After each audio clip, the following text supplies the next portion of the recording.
समुद्र शांत है, बहुत ज़्यादा शांत।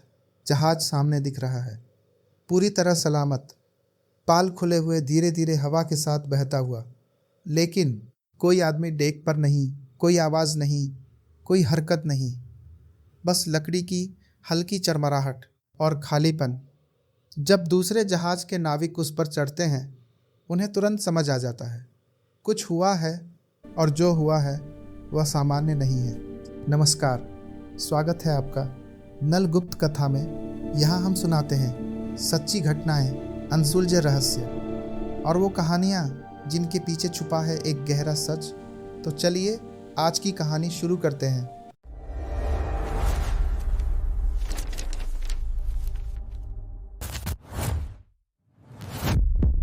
अब थोड़ा पीछे चलते हैं। साल 1872। अटलांटिक महासागर, ठंडी हवा, लंबी अनिश्चित यात्राएं। उस दौर में समुद्र पर निकलना एक जुआ था। तूफान, बीमारी, भूख और कभी कभी अदृश्य खतरे। मैरी सेलेस्ट, एक ब्रिगेंटाइन जहाज, मजबूत, अनुभवी, पहले भी यात्राएं कर चुका। उसका कप्तान था बेंजामिन स्पूनर ब्रिग्स, शांत स्वभाव का आदमी, धार्मिक, अनुशासित। उसके साथ उसकी पत्नी सारा और 2 साल की बेटी सोफिया। हाँ, वह अपनी छोटी बच्ची को भी समुद्र की इस लंबी यात्रा पर लेकर आया था। बाकी 7 क्रू सदस्य, अनुभवी नाविक, ज़्यादातर जर्मन मूल के, कुल 10 लोग। और फिर कहीं बीच समुद्र में सब गायब। 7 नवंबर 1872 न्यूयॉर्क से रवाना हुआ जहाज। माल भरा था 1700 बैरल औद्योगिक अल्कोहल। गंतव्य जेनोआ, इटली। मौसम शुरुआत में सामान्य था, कोई बड़ी चेतावनी नहीं, सब कुछ सामान्य।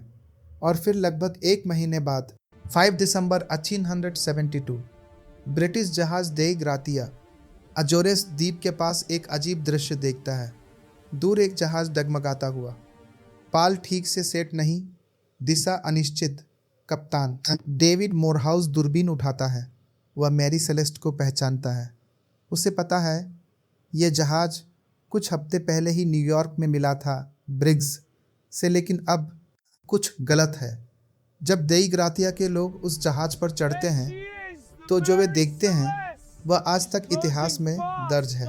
जहाज खाली है, पूरी तरह खाली। न कोई संघर्ष के निशान, न खून, न टूटी चीज़ें।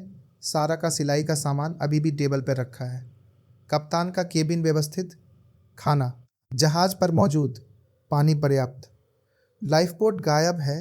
नेविगेशन उपकरणों में से कुछ महत्वपूर्ण चीज़ें भी नहीं है। लेकिन जहाज डूबने की स्थिति में नहीं था। थोड़ा पानी अंदर था, लगभग 3.5 फीट, जो समुद्र में महीनों के बाद असामान्य नहीं माना जाता। तो फिर 10 लोग एक स्थिर जहाज छोड़कर लाइफ बोट में क्यों जाते? लॉगबुक की आखिरी एंट्री 25 नवंबर 1872 की है। स्थान अजोरेस के पास। यानी जब जहाज मिला उसके 9 दिन पहले सब कुछ ठीक था। ना कोई तूफान दर्ज, न कोई आपात स्थिति, बस अचानक सन्नाटा। यहीं से कहानी बदलती है, क्योंकि अब तथ्य कम है और सवाल ज़्यादा। कुछ लोगों ने कहा विद्रोह हुआ होगा, लेकिन कोई हिंसा नहीं, कोई खून नहीं। कुछ ने कहा समुद्री डाकू, लेकिन मालजस का तस, अल्कोहल के बैरल सुरक्षित। कुछ ने जहाज के कप्तान और डे ग्रातिया के कप्तान पर बीमा धोखाधड़ी का शक किया, लेकिन जांच में ऐसा कुछ साबित नहीं हुआ। कोर्ट ने लंबे समय तक सुनवाई की, हर संभावना को देखा गया, फिर भी कोई ठोस जवाब नहीं मिला। अब थोड़ा और गहराई में जाते हैं। मेरी सेलेस के कार्गो में औद्योगिक अल्कोहल था। बाद में जांच में पाया गया कि कुछ बैरल खाली थे। संभव है कि उनमें से गैस निकली हो। गैस अदृश्य होती है, लेकिन विस्फोटक। अगर डेक के नीचे गैस भर गई हो तो अचानक धमाके का डर। आवाज़ शायद बहुत बड़ी न रही हो, लेकिन जहाज के अंदर हवा हिल गई हो। कप्तान ब्रिग्स ने शायद सोचा हो कि जहाज फटने वाला है, और उसी डर में सबको लाइफ बोट में बैठाया हो, अस्थायी रूप से, बस थोड़ी देर के लिए। रस्सी से जहाज से बांधा हो, लेकिन अगर रस्सी टूट गई हो तो लाइफ बोट धीरे धीरे दूर बह गई होगी और जहाज अपनी राह पर अकेला चलता रहा। कल्पना नहीं, यह एक सिद्धांत है जिसे कुछ इतिहासकार सबसे तर्कसंगत मानते हैं, लेकिन फिर भी कोई सबूत नहीं। कोई लाइफ बोट कभी नहीं मिली, कोई शव नहीं। अटलांटिक विशाल है, निर्मम। एक छोटी नाव उसमें खो जाए तो वो कभी वापस नहीं मिलती। 1873 में जांच औपचारिक रूप से बंद कर दी गई। मैरी सेलेस्ट को नया क्रू मिला, फिर वो दोबारा समुद्र में गई, लेकिन उसकी छवि बदल चुकी थी। लोग उसे कहते थे गोस्ट शिप, जहाज जिसने अपने लोगों को निगल लिया या जिसे लोगों ने किसी अनदेखे डर में छोड़ दिया। सालों बाद वह जहाज खुद भी एक अलग दुर्घटना में नष्ट हो गया, लेकिन उसका रहस्य, वह बच गया। सोचिए, कप्तान, उसकी पत्नी, 2 साल की बच्ची, 7 नाविक एक दिन डेक पर खड़े होंगे, हवा चल रही होगी, समुद्र सामान्य होगा, और फिर एक निर्णय, शायद जल्दबाजी में, शायद डर में, और वही निर्णय उनकी आखिरी गलती बन गया। इतिहास में कई जहाज डूबे, हजारों लोग मरे, लेकिन मैरी सेलेस्ट अलग है, क्योंकि यहाँ मौत देखी नहीं।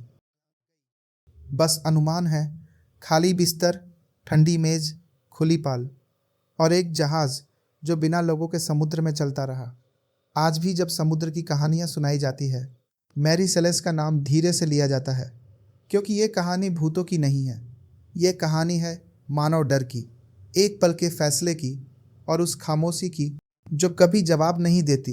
अटलांटिक आज भी वही है, लहरें उठती है, गिरती है, और कहीं गहराई में 10 लोगों की कहानी अब भी बिना आवाज़ के तैर रही है। समुद्र कभी कुछ वापस नहीं करता, ये कहानी यही खत्म होती है, लेकिन सवाल अभी भी जिंदा है। आपको क्या लगता है, सच क्या था? नीचे अपनी राय जरूर लिखें, और अगर आप ऐसे ही छुपे हुए सच जानना चाहते हैं तो अभी नलगुप्त कथा को अपनाएं, क्योंकि यहाँ हर कहानी के पीछे एक और रहस्य आपका इंतज़ार कर रहा है।